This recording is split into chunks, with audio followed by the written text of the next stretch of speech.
말씀 함께 봉독하십니다. 우리 요한계시록 11장 1절에서 우리 14절 말씀까지입니다. 요한계시록 11장 1절에서 14절 말씀까지입니다.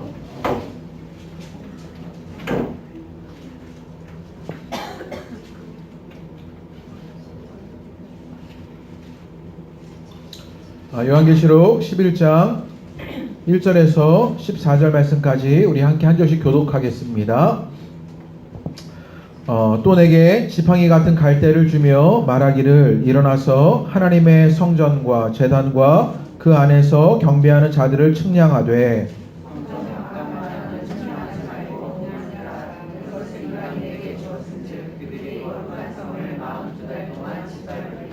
내가 나의 두 증인에게 권세를 주리니 그들이 굵은 베옷을 입고 1260일을 예언하리라. 만일 누구든지 그들을 해하고자 하면 그들의 입에서 불이 나와서 그들의 원수를 삼켜버릴 것이요 누구든지 그들을 해하고자 하면 반드시 그와 같이 죽임을 당하리라.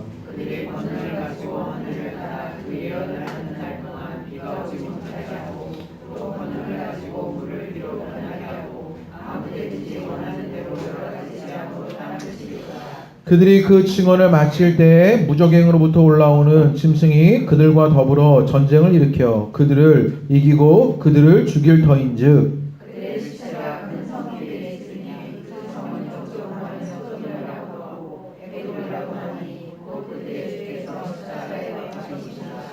백성들과 족속과 방언과 나라 중에서 사람들이 그 시체를 사흘 반 동안에 보며 무덤에 장사하지 못하게 하리로다.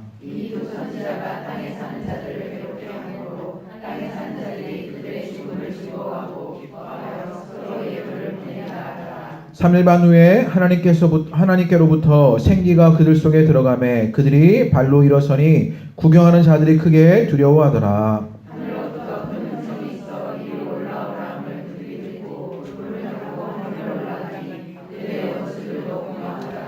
그때 큰 지진이 나서 성 10분의 1이 무너지고 지진에 죽은 사람이 7천이라. 그 남은 자들이 두려워하여 영광을 하늘에 하나님께 돌리더라.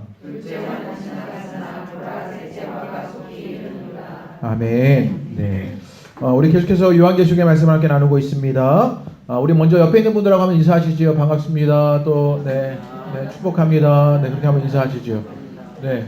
갑자기 저도 마음이 엄청 분주해져 가지고요. 오늘 할 일도 많고 갈 길도 멀어서 마음이 분주했는데 우리 마음을 좀 가라앉히고 오늘 말씀 속에서 주신 하나님의 은혜들을 함께 나누게 되기를 원합니다.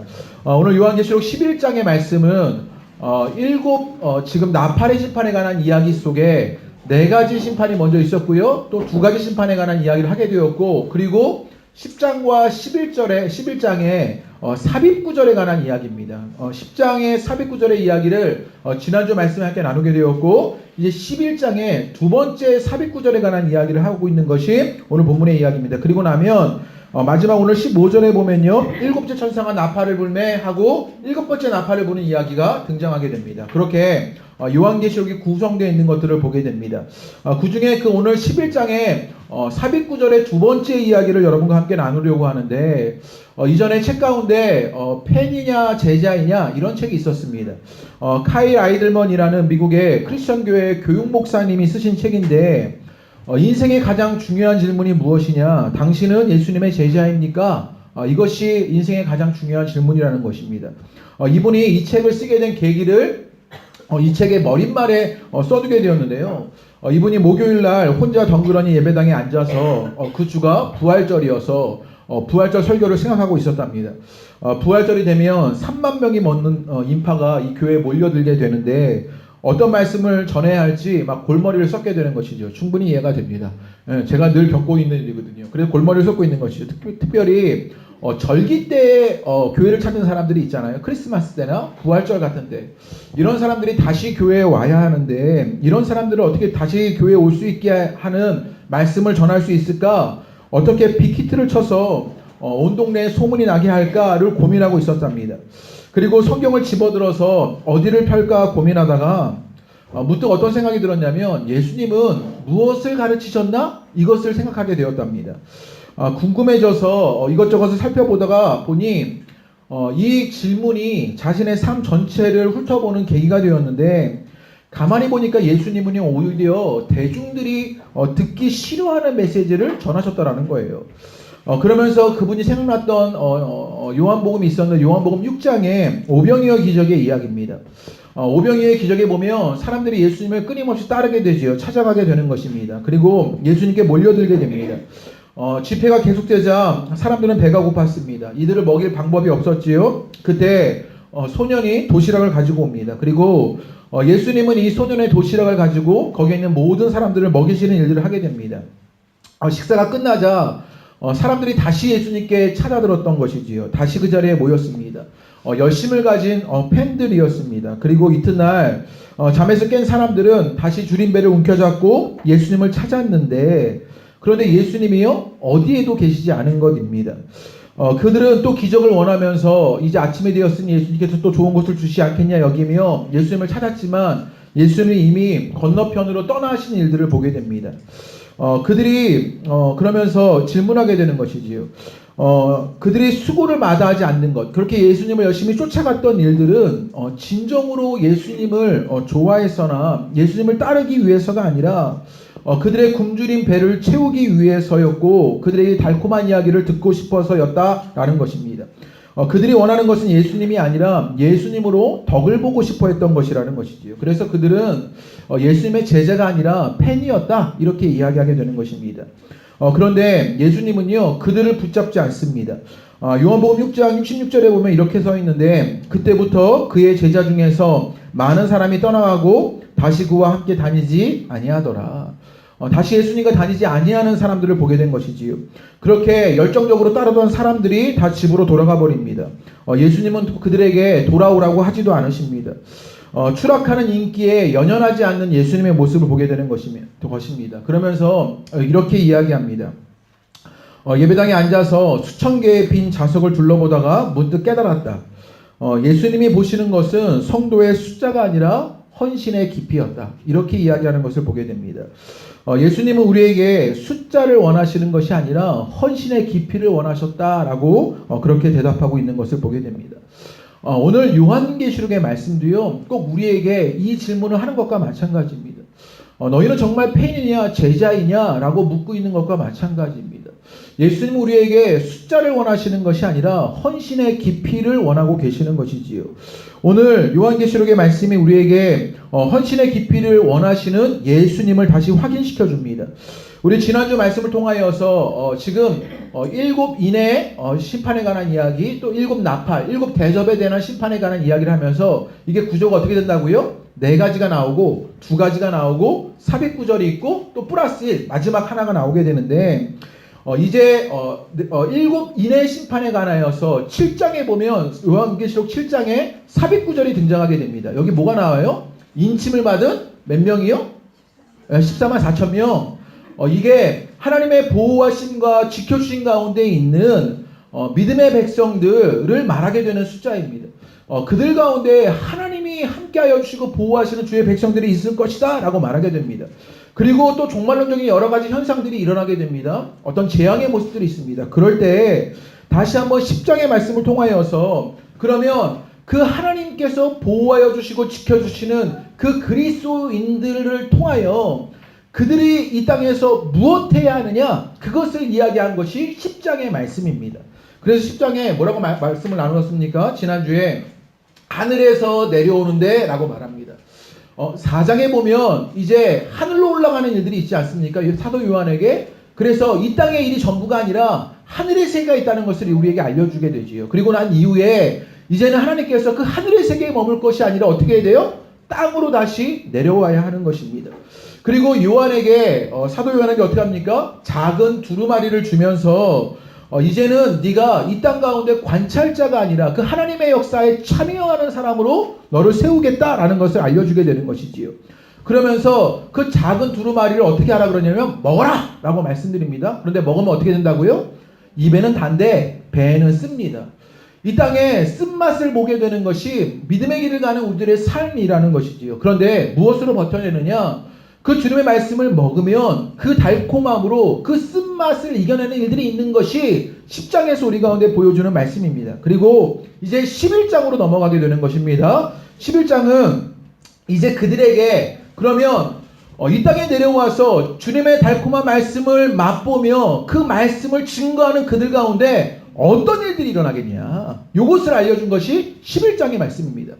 10장의 말씀은 무엇을 해야 하느냐를 알려줬다면 이제 11장의 말씀 가운데 너희 가운데 이렇게 일들이 일어나게 될 것이다를요 선언적으로 보여주시게 되는 것입니다. 그러면 그들에게 어떤 일들이 일어나는지를 봐야 하는데 제가 여기에서 여러분에게 요한계시록을 이해할 수 있는 팁을 하나를 드릴게요. 요한계시록을 가만히 읽어보면요 어떤 일들을 계속 반복하게 되냐면 설교를 들으시면서도 알게 되지만 이미지들이 계속 연상됩니다. 그러니까 요한계시록의 한 절 한 절들이요 여러 가지 이미지들을 막 넣은 것이에요. 그런데 그 이미지들을 이렇게 조각시켜 보면 그 이미지들이 합쳐져서 한 가지 메시지를 주고 싶은 것이지요. 가령 예를 들면 사도 요한이요 사용하는 두 가지의 이미지들이 있습니다. 하나는 무엇이냐면 구약의 이야기들입니다. 지금 소아시아에 있는 7교회에 있는 이 그리스도인들에게 구약의 이 이야기들을 단편적으로 보여주면서 그 이미지를 통하여 메시지를 증거하고 싶은 것입니다. 또 다른 하나의 이미지는 무엇이냐면 사도 요한이 처한 당시의 상황들입니다. 가령 예를 들면 당시에 유대와 로마 간의 전쟁이 있었습니다. 그런 전쟁 같은 이미지들을 보여주게 되면서 그들의 신앙적으로 무엇을 해야 하는지를 알려주게 되는 것이지요. 그래서 이런 이미지를 잘 조합하면 본문의 메시지가 어떤 것인지를 알 수 있게 돼요. 네. 그러니까 신천지를 혹시 만나더라도 신천지가요 요한계시록 붙잡고 막 이상한 이야기를 하게 되는데 그렇지가 않고 구약의 이야기들 그리고 당시 사도 요한이 처한 상황들 속에서 그 이미지를 조합해서 한 가지 메시지를 우리에게 주려고 하는 것이지요. 오늘 11장의 말씀에 보면 두 가지 사건이 등장하게 됩니다. 한 가지 개념은 무엇이냐면 성전을 측량하는 이야기입니다. 그게 1절에서부터 2절까지의 말씀으로 나오고 그 다음에 3절에서부터 13절의 말씀까지 무엇이 나오게 되냐면 두 증인에 관한 이야기가 나옵니다. 지금 성전을 측량하는 이야기와 두 증인의 이미지를 통하여서 한 가지 메시지를 지금 사도 요한이 주고 싶은 것입니다. 그것이 무엇인지를 좀 풀어가 봐야 하는데 첫 번째 이미지를 통해서 사도 요한이 보여주려고 하는 그 이미지 현상을 통한 메시지가 무엇인지를 보면 우리 1절과 2절을 한번 읽어보겠습니다. 잘 따라오셔야 돼요. 1절과 2절을 한번 읽어보시다 같이 읽겠습니다. 시작. 하나님의 성전과 제단과 그 안에서 경배하는 자들을 뭐하래요? 측량해라 이렇게 말하죠. 근데 뭐를 측량해요? 하나님의 성전과 제단과 그 안에서 경배하는 자들을 측량하랍니다. 그리고 2절도 읽어보지요. 시작. 측량하지 말고 그냥 두라. 이것은 이방인에게 주었은즉 그들이 거룩한 성을 42달 동안 짓밟으리라. 또 무엇은 측량하지 마냐면 성전 바깥 마당은 측량하지 마는데 이것은 누구에게 주었냐면 이방인에게 준 것입니다. 그들이 거룩한 성을요 42달 동안 짓밟게 되는 일들이 있게 되겠다라고 말합니다. 지금 성전을 측량하는 이미지로 지금 사도 요한이 우리에게 전하고 싶은 메시지가 있는 것입니다. 여기에 중요한 일을 맡기시는데 무엇이었냐면 측량하는 것입니다. 그런데 보통 측량은 무엇을 측량합니까, 여러분? 땅을 측량하죠. 그렇죠. 훌륭하십니다. 땅을 측량하거나 건물을 측량하는 거예요. 건물이 어떻게 됐나 측량하는 거예요. 그런데 오늘 말씀을 가만히 보면 측량의 대상이 뭐예요? 1절에 하나님의 성전과 제단과 그 안에 경배하는 자들을 측량하래요. 아니 사람을 어떻게 측량하냐고요. 몸무게를 재고 키를 재라 이런 얘기일까요? 여기에 이제 은유나 상징이 처해져 있는 이야기인데 경배하는 자들이 물건도 아닌데 어떻게 측량합니까? 이것을 풀어봐야 하는데 하나님의 성전과 제단과 그 안에 경배하는 자들은 누구겠습니까? 네, 성도입니다. 교회를 말하고 훌륭하네요. 이게 요한계시록 열심히 했더니 이제 점점 성숙해지고 계십니다. 이거 누구를 말하는 것이냐면 성도를 말하고 있는 것이에요. 이 땅의 교회들을 말하고 있는 거예요. 당시에 핍박받고 있는 그 소아시아의 7교회를 말하고 있는 거예요. 그렇게 하나님의 성전과 제단과 그 안에 경배하는 교회가 있다라는 거예요. 그런데 지금 그들이 로마의 핍박에 시달려 힘겨워하고 어때요? 고통스러워하는 중입니다. 또 오늘날 그리스도인으로 살아가는 것이 얼마나 어렵고 힘겨워요. 그런데 그들을 측량하라고 말하는 것이에요. 그러면 교회를, 성도를 왜 측량하라고 했을까요? 여기에 뭐가 필요하냐면 구약의 이미지가 필요합니다.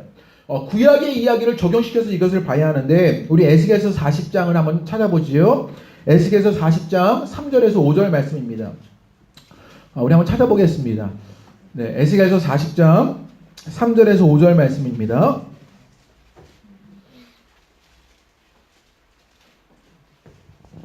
에스겔서 40장 3절에서 5절 말씀입니다. 몇 페이지지요? 누가 페이지 아시는 분은 좀 알려주세요. 1214페이지요. 네, 1214페이지입니다. 네. 여기에 보면요, 또 성전을 측량하는 이야기가 또 나와요. 그러니까 지금 사도 요한이요, 구약의 이야기 가운데 성전을 측량하는 이미지들의 이야기들을 적용하여서 지금 교회를 측량해라 이런 이야기를 해주면서 거기에 담겨져 있는 메시지를 은연중에 전하려고 하는 것이에요. 뛰어나지 않습니까? 네. 그래서 에스겔서 40장 3절에서 5절 말씀을 보면요, 우리 찾으셨으면 우리 함께 한 목소리로 우리 천천히 한번 읽어보시지요. 시작. 나를 데리시고 거기에 이르시니 모양이 녹같이 빛난 사람 하나가 손에 삼줄과 측량하는 장대를 가지고 문에 서 있더니 그 사람이 내게 이르되 인자야 내가 보이는 그것을 눈으로 보고 귀로 들으며 내 마음으로 생각할지어다.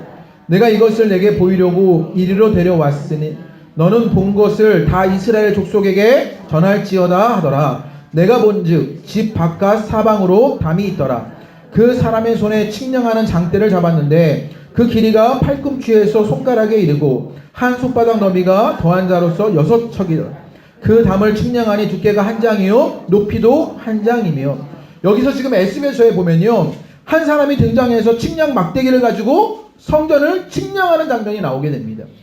그런데 왜 성전을 측량하라고 했을까요? 지금 이게 어떤 이야기냐면요, 에스겔이요 새 성전의 환상을 보게 됩니다. 뭐 아시지요? 막 물이 뽀록뽀록 나오고 막 물이 성전을 주위로 흘러가고 막 이런 에스겔의 성전 환상의 이야기가 있으시잖아요. 옛날에 다 설교를 제가 했습니다. 네. 네. 이런 성전을 보게 되는데 그때 한 사람이 나와서 이 성전을 측량하고 있는 거예요. 뭔가 막 감이 오지 않습니까? 지금 하나님께서 에스겔에게 한 산을 보여서 야 네가 줄자를 가지고 그 성전에 보았던 환상 속에 그 성전을 측량해라. 그것을 재어라 라고 하는 거예요. 그러면 왜 그것을 측량하라고 했을까요? 감이 오지 않습니까? 감이 오지 않아요. 당시에 에스겔 선지자의 세계 속에서 어떤 일이 있었냐면 얼마 후에 바벨론에 의해서 예루살렘 성전이요 다 어떻게 돼요? 다 무너져 버려요. 다 파괴돼 버릴 것이에요. 그런데 하나님께서요 에스겔에게 환상의 성전을 보여주셔요. 그리고 그것을 측량하라 그래요. 그럼 뭐하러 측량하라 그랬겠어요? 네. 다시 지으려고 하셨던 거예요. 하나님이 그 성전을 다시 소름이 돋지 않으셔요? 저만 소름이. 네. 하나님이 그 성전을 다시 막 세우시려고 하시는 일들을 하시려고 하는 거예요. 너희가 바벨론에 의해서 그 성전이 무너지고 다 파괴될 거야. 그런데 그 무너진 상태로 머물러지는 것이 아니라 어떻게 되느냐? 그 성전을 내가 다시 세울 거다. 그래서 그 사람을 보내셨어요. 그 성전을 지으라고 말하고 있는 거예요. 지금요 사도 요한은요 이 이미지를 가지고 지금 로마에서 핍박받는 그 소아시아의 7교회 성도들에게 이야기를 하고 있는 것입니다. 무엇이냐면 야 너희가 이 땅 가운데 교회로 서게 되었는데 그 교회를 뭐라고요? 측량해라 라고 말하는 거예요. 무슨 말이겠습니까? 하나님께서 너희를 다시 세우실 것이다. 너희를 보호하고 지켜줄 것이다. 그러니 너희가 그 길에 세움받는 그 일들을 봐야 한다 라고 말하는 것입니다. 로마에 의해서 핍박받고 고통받고 무너져가는 교회가 있습니다. 그런데 사도 요한에게 그들을 측량하라는 것은 내가 너희를 보호하고 지켜주고 다시 세울 것이다 라는 메시지를 전하고 있는 거예요. 이게 얼마나 큰 메시지입니까? 그런데 오늘 2절 말씀에 보면 측량하지 말 것이라는 것이 있습니다. 오늘 뭐라고 말하면 2절에서 성전 바깥마당을 어떻게 하라고요? 측량하지 말랍니다. 이것이 무엇인가를 봐야 하는데 그곳에 뭐 어떤 일이 일어나게 되냐면 그것을 이방인에게 주었는데 그들이 거룩한 성을 42달 동안 짓밟게 되는 일들이 일어나게 됩니다. 성전 바깥 마당도 성전의 일부입니다. 성전이에요. 그런데 측량하지 말라는 것은 원어적으로 풀어내면요 어떤 뜻이냐면 벽이 허물어진다의 의미가 있어요. 그러니까 지금 성전 바깥 마당에 벽이 허물어져서 이방인들이 들어오고 그것을 짓밟게 되는 일들이 일어나는 것을 말하게 되는 것이죠. 무엇이냐면 성전 바깥마당의 경계가 허물어지자 이방인들에게 짓밟히게 됩니다. 그런데 그 기간이 언제 동안이에요? 42달입니다.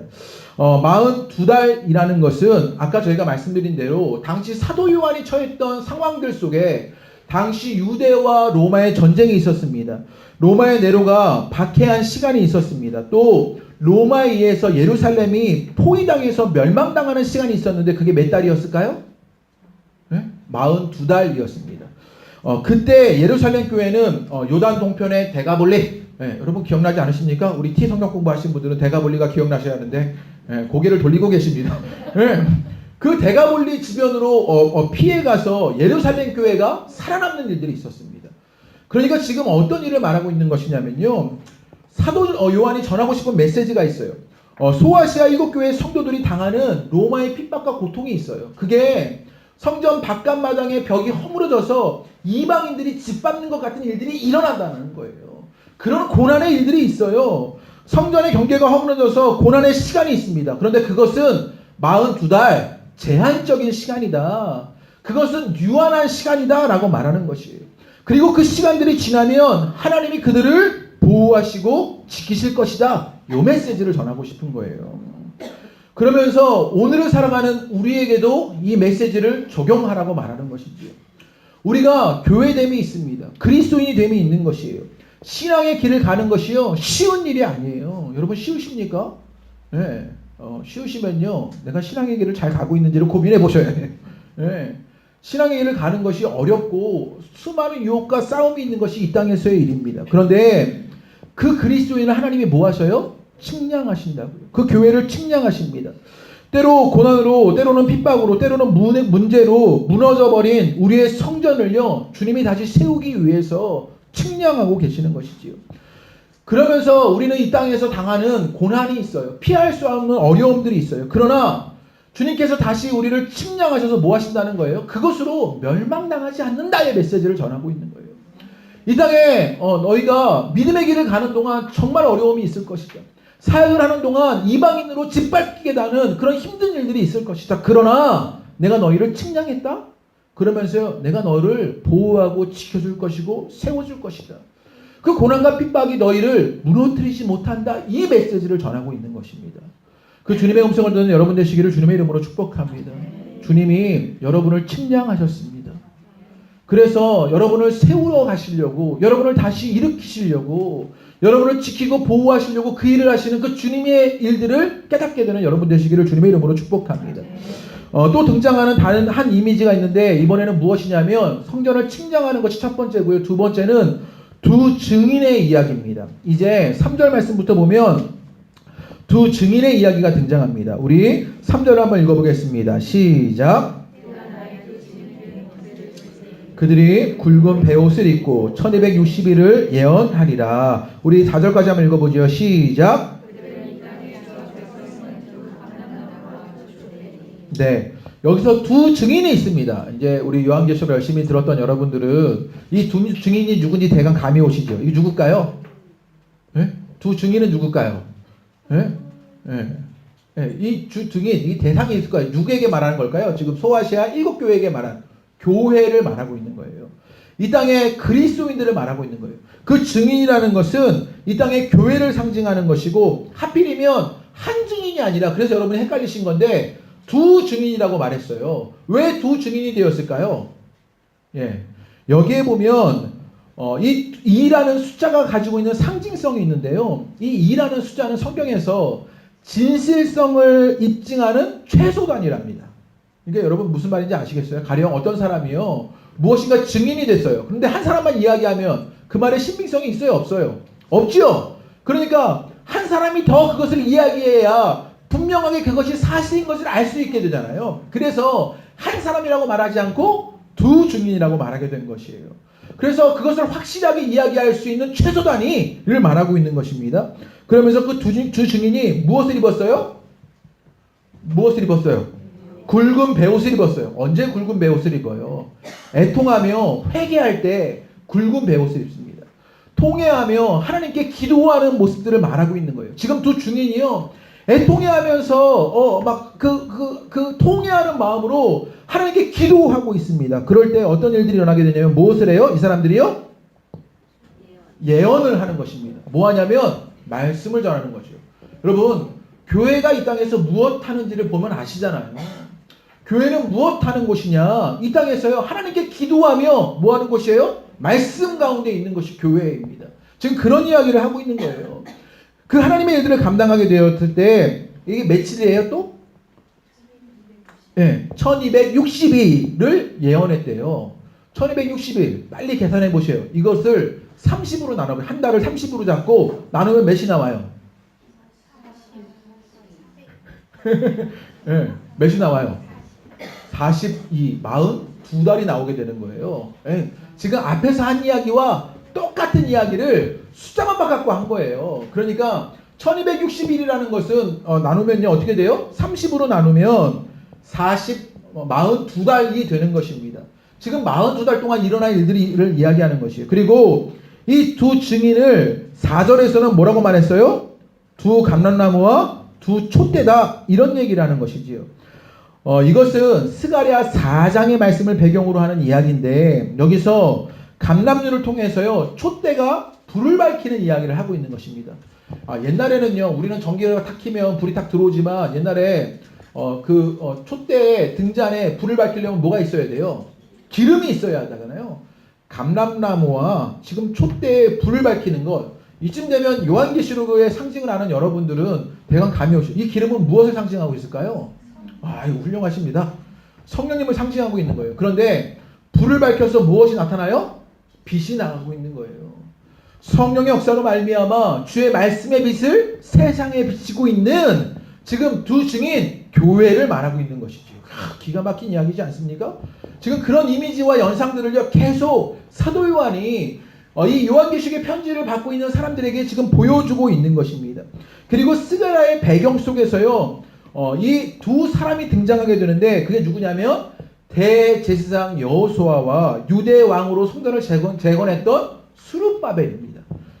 여기에 이제 대제사장이었던 여호수아 그리고 유대 왕이었던 스룹바벨이 등장하게 되는 거예요. 그리고 6절을 한번 보시죠. 우리 6절을 한번 읽어보겠습니다. 이 두 증인이 어떤 일을 하게 되냐면요. 우리 다 같이 한번 읽어보겠습니다. 다 같이 한번 읽어보시죠. 시작.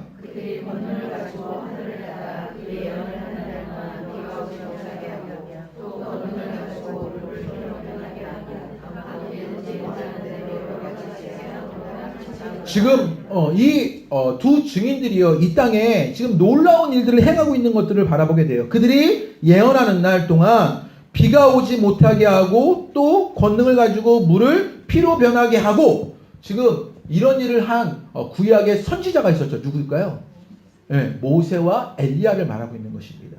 지금요 엘리야가 어떤 일을 했냐면 기도하자 3년 반 동안 가물었던 이스라엘에 뭐가 있었냐면 단비가 내리는 일들이 있었습니다. 3년 반을요 달수로 계산해 보세요. 몇 달이에요? 3년 반이요. 이게 착착 맞아떨어지기 시작하죠. 이게 42달 동안 그런 일이 일어나고 지금 엘리야가 3년 반 동안 가뭄이 있었는데 그것 가운데 비가 오게 하는 그 42달의 이야기를 엘리야는 뭐였어요? 선지자. 이게 이제 잘 연상하셔야 돼요. 제가 이미지를 자꾸 연상시켜 드리려고 지금 이런 거예요. 아까 스가랴서 4장에서는요 대제사장이었던 여호수아 제사장이 있었어요. 그리고 또 누가 있었어요? 스룹바벨 왕이 있었어요. 그리고 지금은 모세와 엘리야를 가지고 어떤 이미지를 가지고 오냐면 뭐예요? 선지자의 이미지를 가지고 오는 거예요. 왕이고요 제사장이고요 선지자예요. 막 느낌이 오지 않으시는가? 이게 막 오셔야 하는데요. 이게 뭐가 맞아떨어진 거죠.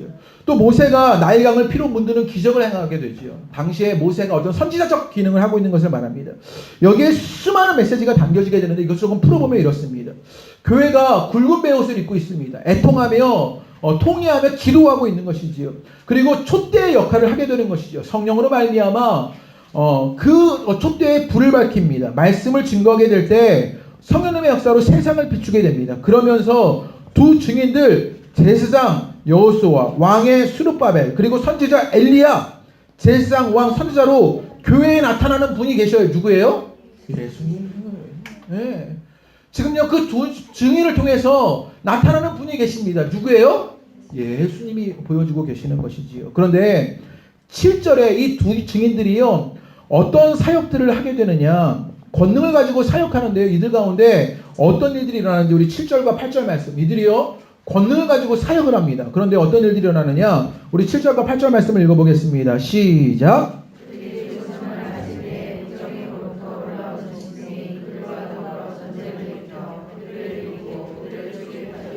그들의 시체가 큰 성 길에 있으니 그 성은 영적으로 하면 소돔이라고도 하고 에돔이라고도 하니 곧 그들이 주께서 지금 이들이 어떤 일을 당하게 됐냐면 죽임을 당하게 됩니다. 7절에 그래서 그 끝에 그들을 죽일 터인즉이라고 말하죠. 무적행에서부터 사단의 세력을 말하는 것입니다. 짐승이 올라와서 그들을 죽여버리는 일들이 일어나게 됩니다. 그러자 그 시체가 묻혀지지도 않아요. 수치에 수치를 당한다, 이런 이야기를 하는 거죠. 정말 악독한 수치를 당하게 되는데 그곳은 영적으로 어떤 곳이었냐면 뭐예요? 소돔과 애굽이다, 이렇게 말해요. 소돔이라고 말하는 것은 어떤 이 땅의 유혹들이나 음행들을 말하는 것입니다. 애굽이라고 말하는 것은 끊임없이 싸우게 되는 어떤 그런 사단의 대적들을 말하게 되는 것이에요. 그래서 이 땅 가운데 그런 음행의 일들과 그 애굽에서의 그 영적인 싸움들, 그런 일들로 말미암아 현실 속에서 어떤 일을 당하게 되냐면 어떻게 돼요? 죽임당하게 되는 일들이 일어나게 됩니다. 이 두 증인들이요, 그 교회가 죽임당하는 일들이 일어나게 되는 것이 현실이라는 것이지요. 이게 교회가 겪는 현실입니다. 이 땅에서 죽임당하는 것입니다. 침략에서의 사건처럼 이방인들에게 성전의 마당이 짓밟혀지는 것처럼 지금 여기 두 증인이요 죽임당하는 일들이 있게 됩니다. 현실의 이 땅의 유혹들과 싸움들 앞에 무참하게 깨져버리는 일들이 일어나는 것이요 사실입니다. 여러분이 그러시잖아요. 아니셔요? 저와 여러분이 그런 삶들을 살고 계신 건 아닙니까? 무참하게 깨어져 버린 삶들을 살고 있는 것이 우리들입니다. 이 땅에 내가 그리스도인으로 살아가려고 합니다. 애쓰고 수고하는데 우리 이 땅에서 어떤 일을 당하는 자들이냐면요 죽임을 당하는 자들입니다. 내가 믿음을 붙잡으면 붙잡을수록, 내가 그 신앙을 지키려고 하면 할수록 이 땅에서는요 죽임당하는 것이 이 땅에서의 우리들이 겪게 되는 일이라고 말하게 되는 것입니다. 이게 현실입니다. 정직하게 사업하면 어떻게 될까요? 망합니다. 네. 오늘날 교회가요 건물 짓지 않고 정말로 교회답고 애쓰려고 하면요 교회가 어떻게 될까요? 문 닫아야 하는 일들이 일어나게 됩니다. 이 땅에 공부하는 학생들이요 세상의 방법들로만 하게 되면 방법들을 쫓지 않고 신앙의 방법들로요 그렇게 하면요 공부하기 어려워요. 실패할 수밖에 없는 것이 현실입니다. 그렇게 죽임당하는 일들을요 교회가 겪는 것이에요. 그런데 여러분 어떤 일이 있느냐, 그 다음을 봐야 합니다. 주님께서 소아시아 7교회가 그런 죽임당하는 일들이 있었어요. 어려움 당하는 일들이 있었어요. 정말로 형장의 이슬로 사라지고 사자밥으로 죽어가는 일들이 일어났던 것이 그들이 겪게 되는 일이었습니다. 그런데 다시 일어나는 반전이 있었는데 11절의 말씀입니다. 다시 읽겠습니다. 시작.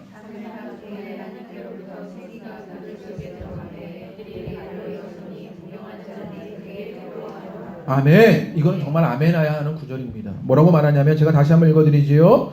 3일반 후에 하나님께로부터 생기가 그들 속에 들어가매 그들이 발로 일어서니 구경하는 자들이 크게 두려워하더라. 아멘. 장사되지 못한 시체들에게요 무엇이 들어가요? 생기가 들어갑니다. 이게 꼭 에스겔서에 마른 뼈들에게 생기가 들어가서 살아나는 장면들을 보여주고 있는 것이지요. 살아날 가능성이 없어 보여요. 수치에 수치를 당하고 죽임바 되어졌어요. 모든 것이 파괴되고 멸망당하는 것만 같아요. 그런데 그 마른 뼈들에게 무엇이 들어가요? 생기가 들어갑니다. 하나님의 영이 임하자 그 마른 뼈들이요 주님의 군대가 되는 일들을 보게 되는 것. 그러면서 우리에게 메시지를 전하고 싶은 것이지요. 너희가 경험하게 될 일이 무엇이냐? 사도 요한이 그것을 말하고 싶었던 것입니다. 너희가 권능을 갖고 이 땅에 애통해하며 기도하며 말씀을 증거할 때 성령의 역사로 그 일들을 하지만 너희 가운데 어떤 일이 있을 것이라요? 죽음이 있을 거예요. 어려움을 당하는 일이 있을 것이고 파괴당하고 멸망당하는 일이 있을 것이야. 그런데 거기서 멈춰지지 않냐고 어떤 일이 일어나요? 생기가 드러나 살아나게 되는 일들을 보게 될 것이다.